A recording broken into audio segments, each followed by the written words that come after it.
Okay, there's a good start, folks. Our intro went so far and then froze, just like Pat did on yesterday's show. How you doing, everyone? Welcome. Happy Cinco de Mayo, everybody. Yes. Yes. We have Don't, I can't roll my R's, so I got the, yeah.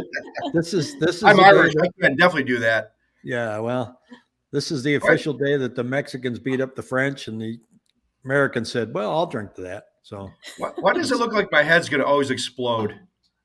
um it's not the camera, Pat. I know I you're know. looking for an excuse there, but well, welcome, everybody. We have a special guest. We have Jessica with azinvest.com with Agavi Homes and Investments. Welcome.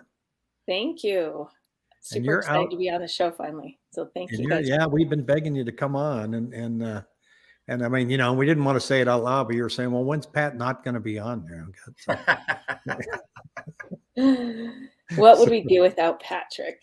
The Yes, Patisms. we have to have our Patisms. So Yes. Yes. well, it's been an interesting week, actually kind of interesting in the news, but the numbers haven't budged much. So I'm going to go through and kind of show a few things we got in here. I've got a poll up there in the comments section on where we think rates are going to go. We got a couple comments. Gas station sushi, I love that. 10-year bounce from 3.22 to 3.44, back to where we were at the start of the week. And again, says, wonder where mortgage rates are headed in the next few months versus next week. So I think the whole country is wondering what's going to happen to them. So we'll start with this.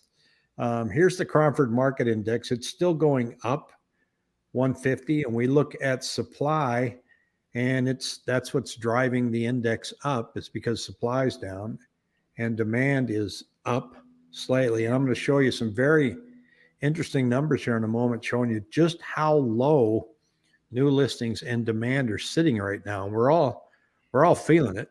But here's an interesting one here. Take a look at this. This is canceled listings. Well, it was canceled listing there. Now it's back. So way down here, these are people that gave up. So if you look at this line right here coming into 2022 week 40, that's how everybody tried to put their listings on, and they gave up, so they just canceled them. We had 588 today. We have 122. Buenos tardes, Tyler. I bet nobody's celebrating May 5th down there in Mexico because they don't. So anyway, I found that one interesting, that our canceled listings are back down to where they were in, let's see, this is 2022 at the beginning of the year, and this one here is 2021. So there's a few people not giving up like they did earlier last year. But check this out. Once again, when it refreshes, this thing drives me crazy. Here we go. This is new listings by month. Now, this is the same month every year. See where we're at here on the end? Compared to the rest of these years, all the way back to 2021, these are new listings that are coming on, and they're just not coming on. And Sean wants to know who the senorita is. You're late, Sean. We already introduced her, but this is Jessica. She's a great agent in the East Valley. Knows quite a bit. She's very active. Yes, one of our rock star referral agents now. So if anybody has anything that they want to see whilst coming on the Rick Helps Real Estate Show and seeing that I'm out of town, guess who we call? But she doesn't stop till the job is done. That's right. So what do you think of this number, guys? I mean, that to me is really alarming. Number of new listings coming on. I mean, it's not just lower than last year. It's lower than all of the years from 2021. Pretty interesting. Now we get to this and we look, and this is all of those years from 2021 showing you new listings by calendar month. So I look and say, well, here's May. What's going to happen in June? Well, statistically, they're about the same. May, June, and July and August have about the same number of new listings that come on. So do we think we're going to get more new listings as we come into the summer? Do we think it's going to be more the same and get kind of stingy? So what are you hearing out there, Jessica? I mean, we were talking with Jackie yesterday, and she said that one of the reasons that we think we're starting to see a little tick in contracts going down is that people just can't find anything they want once again. I would agree with that. I think I've had a lot of personal buyers that had homes listed in the last, well, I guess 6 months prior that are revisiting right now. So it could go either way. The biggest thing is interest rates. That's the comment I keep getting is they can't really qualify for what they want to make that transition. Are you seeing people that have you heard in the last couple of months? People like, hey, I like to do something, but I'm in at 3% of my house, and I just want to sit tight. You hear that? I see every appointment, honestly, every appointment. It comes down to why would I leave this to make this change when it's financially, it's a struggle. So I think that's the biggest part. And then on top of it, low inventory, which is also, if you look at the data, the obvious issue, not a lot to choose from. Construction still not caught up to where we should be. I also pulled this up here too, and we look at sales per month, which I think speaks to what we were just talking about. And Yeah. just to explain it, the far red line is where we're at for April, right? And then I put these little red marks above previous months of April, and you can see that our sales are way, way down. I think, and when you hear people alarmingly say sales are down 40%, well, they are, but at least we're not up to what we were in the crazy 2021 area up here. And when you hear things that say inventory's up 125%, I like to say, well, yes, I wish it was up 500%. And Terry here says supply and demand is not the only measure. Banks are selling off mortgages. Supply and demand, though, drives pricing. Banks are selling off mortgages, but that's kind of looking at it from a macro scale. Mortgage-backed security is what he's trying to say. Tyler says, almost a year now since I sold and hoped to catch a price decline. I don't think that's happening anytime soon. So I'm giving up too. I'll continue with tacos maybe. Hey, Richie, thanks for the super chat. All this tells me I have time to make more money. And then Stephanie jumped in here and said more, let's see, what's this saying here? More inelastic housing supply becomes more rising demand, translate into rising prices. That's what we're seeing. Sean, Rick, if rates go down, do you think that will increase inventory? Do you think that will cause the craziness of 2022 to come back? I think yes, and maybe. I hope the craziness of 2022 doesn't come back. What do you guys think? I mean, it could catch momentum. I mean, obviously, if rates do come down, I mean, I've never seen a period in 23 years where everybody's been kind of waiting. Like I said, I've said this the last couple of months, is like, I've never seen a period like this where rates are kind of, supply and demand is dependent on rates. And it was due to the fact that we've got 37 million people that are at 4.5% or lower. That supply is locked, and they're not going to move until the rates move down. And I think it's pretty logical to me. I don't know. It's looking at the story. It's like Jessica said, you talk to a lot of agents and you talk to clients. They're like, yeah, I'm good with 3%. I'm going to stay in my home. There's nothing that's pushing them to do anything different until we see some type of equilibrium on the rates. If they do come down where, somebody's at 3.5 and rates are at 4.5, they're like, okay, I can handle that. But 6.5 or 7. And obviously the Feds, the conventional loans, what they did with raising the cost of that tranche of 680 to 720. I had one loan officer complaining that he's seeing rates in the 7s, for that tranche, and it has raised the cost. Probably, I'm just kind of just throwing a number out there, 1/2 to 5/8 to, sometimes 3/4 of a point in difference in cost, so it has made a difference. Well, this week just kind of came down and then went back up to where we started. And based on even though the Fed came out with their 25 basis points, right? So does it every time that they make an announcement. Yeah. I mean, I had, boy, if I had a nickel for every time that, after Feds raised the rates, like, oh, I heard rates went up. I'm like, maybe my next door neighbor, he goes, oh, I heard rates went up today. I'm like, no, actually mortgage rates went down today. And it's baked into people's philosophy. But once again, it goes to show that the market's always 2 to 3 months ahead of everything. It's almost like a given thing. You know, the next date that everybody's waiting for is May 10th. You know, that's next Wednesday. You know, the CPI, you know, and obviously Barry says that's a big day on there. But yeah, today, I think you did a smooth transition into me, didn't you? I did. Okay, that was smooth. I slid that in. It just, I mean, that was so smooth. It was unbelievable. It was. I mean, today it was down. I mean, it's interesting when you watch the bond market. I watch it pretty close. I know. I watch it pretty close, and you know, you can see how it started out sloppy, then it firmed up. We were only down 14 basis points on the 5.5 coupon. I mean, the U.S. Treasury was up 7 basis points, but you know, here's this. If I can blow this up a little bit, I'm blowing up the wrong one here. There we go. I mean, yeah, rates had dropped. You know, the 10-year went from 359 to 346. Then we had a crazy day the day following. It's just been. We started the day, let's see, May 1st. Yeah, we're pretty much, it's up and down. I mean, I think they're waiting for May 10th. I mean, the job reports came out today. You know, they said there was 253,000 jobs created. It was higher than the estimates of 180. But the problem is every month, you get the next month down the road, they revise those numbers down. I mean, February was revised lower by 78,000.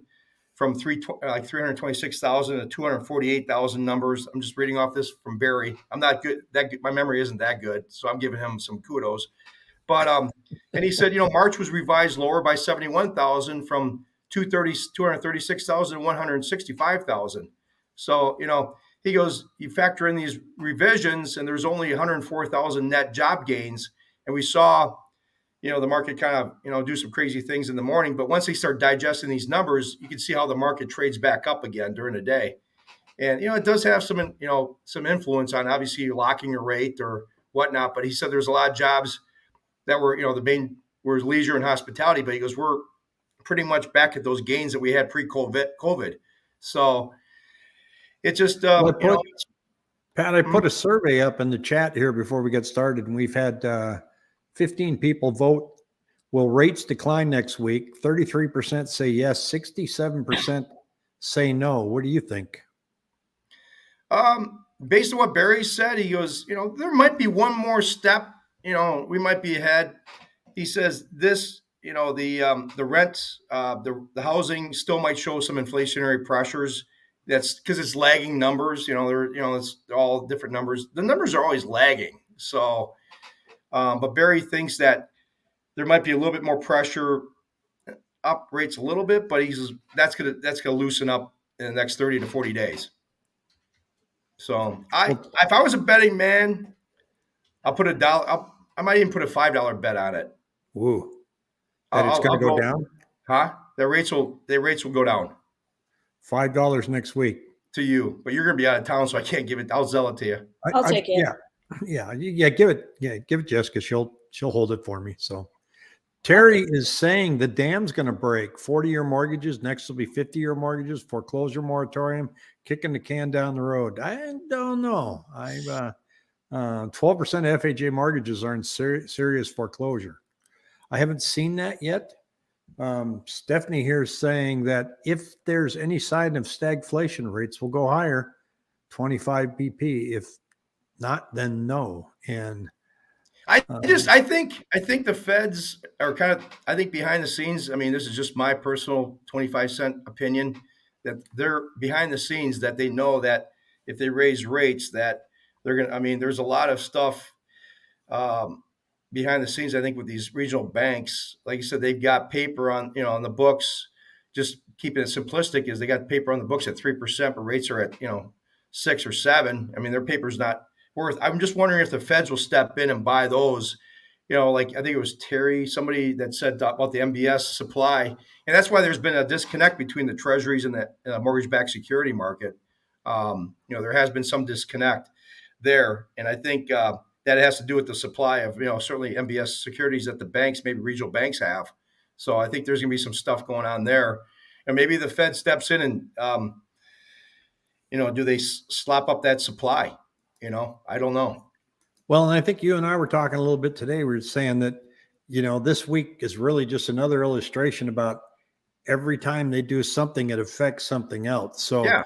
they And I brought don't rates way up and there went banking. And now they're throwing these fees in on lending for people with good credit. And now they're just it's forcing them to just stay put. And so it makes the inventory numbers worse. Like everything they touch has an opposite effect.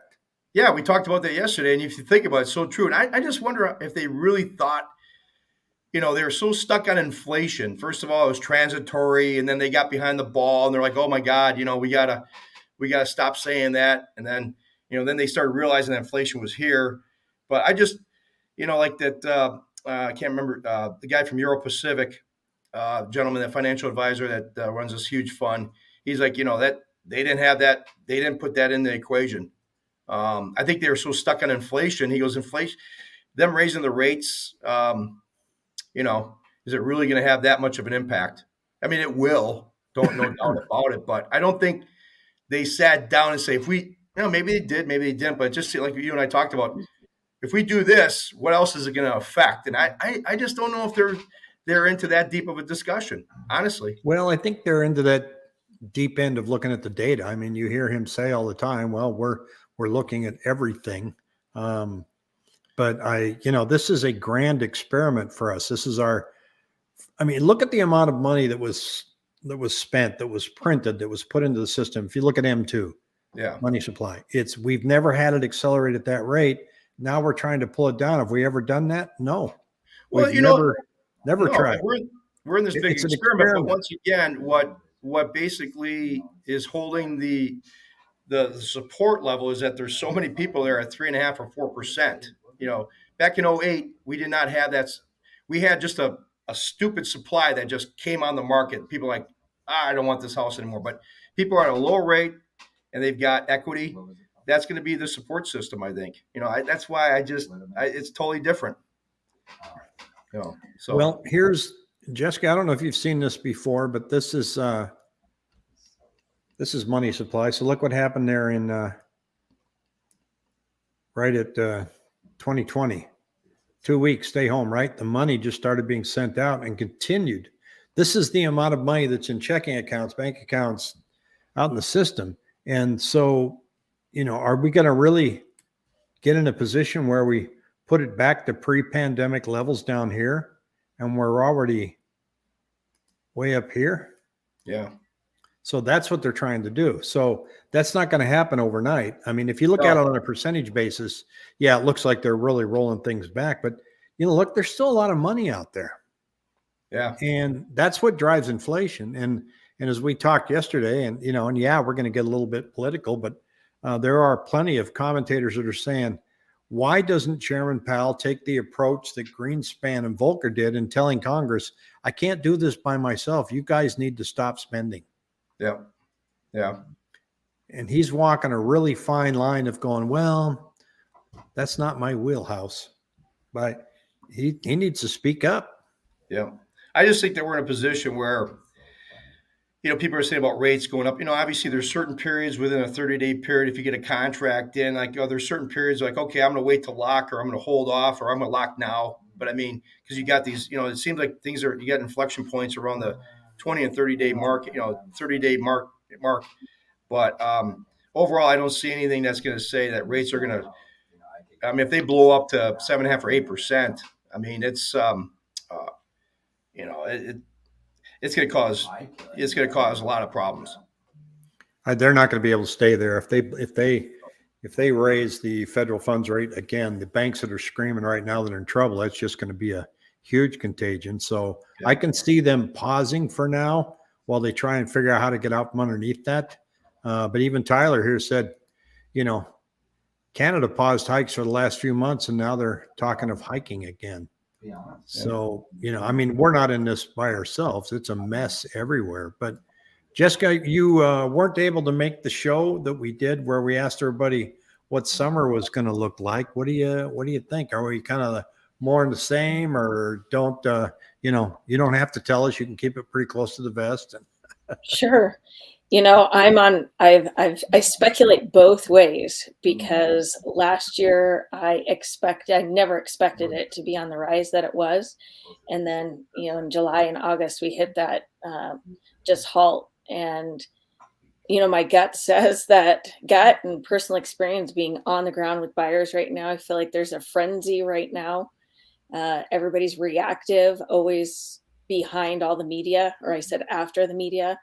So with the fact that inventory is slowing down, I just don't think, especially if there is any touch to rates, if those don't settle or continue down, we're going to end up in that uncertainty again, where buyers will potentially just hold off and continue to wait, like you know we've experienced here in the last kind of 8 months. So that's my 20-year experience and gut reacted being on the ground with buyers right now. Everybody's very excited. They like this opportunity with rates being normalized, with inventory was up, and there's a lot to choose from right now.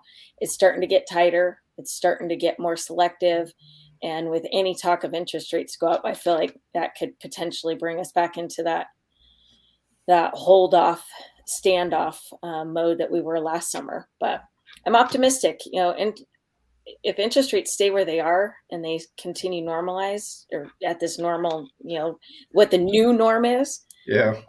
I think They just the volatility. If they're not volatile. Yeah, exactly. Yeah. well, I don't have my 7-day moving average with me to share today. I'm on a different computer here, but it's interesting in the past few days that we saw a big change. Now, I track new listings that come on over the past 7 days and new contracts, and they have been running right evenly with each other at 100%. In other words, 100% of the new listings went under contract, not those specific listings, but we get 3,400 come on. We had 3,400 contracts, right? We dropped to 83% today, which means we have more new listings than contracts. And it was kind of evenly split. The new contracts went down by about 150 and new listings went up by about 150. So the gap grew. But the last time we were at 83% was February. And so, but it may be just a temporary thing over the weekend. But welcome, Jackie. So I'm just going to continue to track it and watch it. But I was looking at that going, okay, well, maybe seasonally we're slowing down a little bit in sales. Maybe. But I can't explain the rise in listings. So I want to watch that carefully and see what happens. So that's all we can do, right? That's exactly right. But, we've been, Pat, you've been talking up May 10th like crazy. So it's almost here. So yeah, I won't be able to sleep the night before.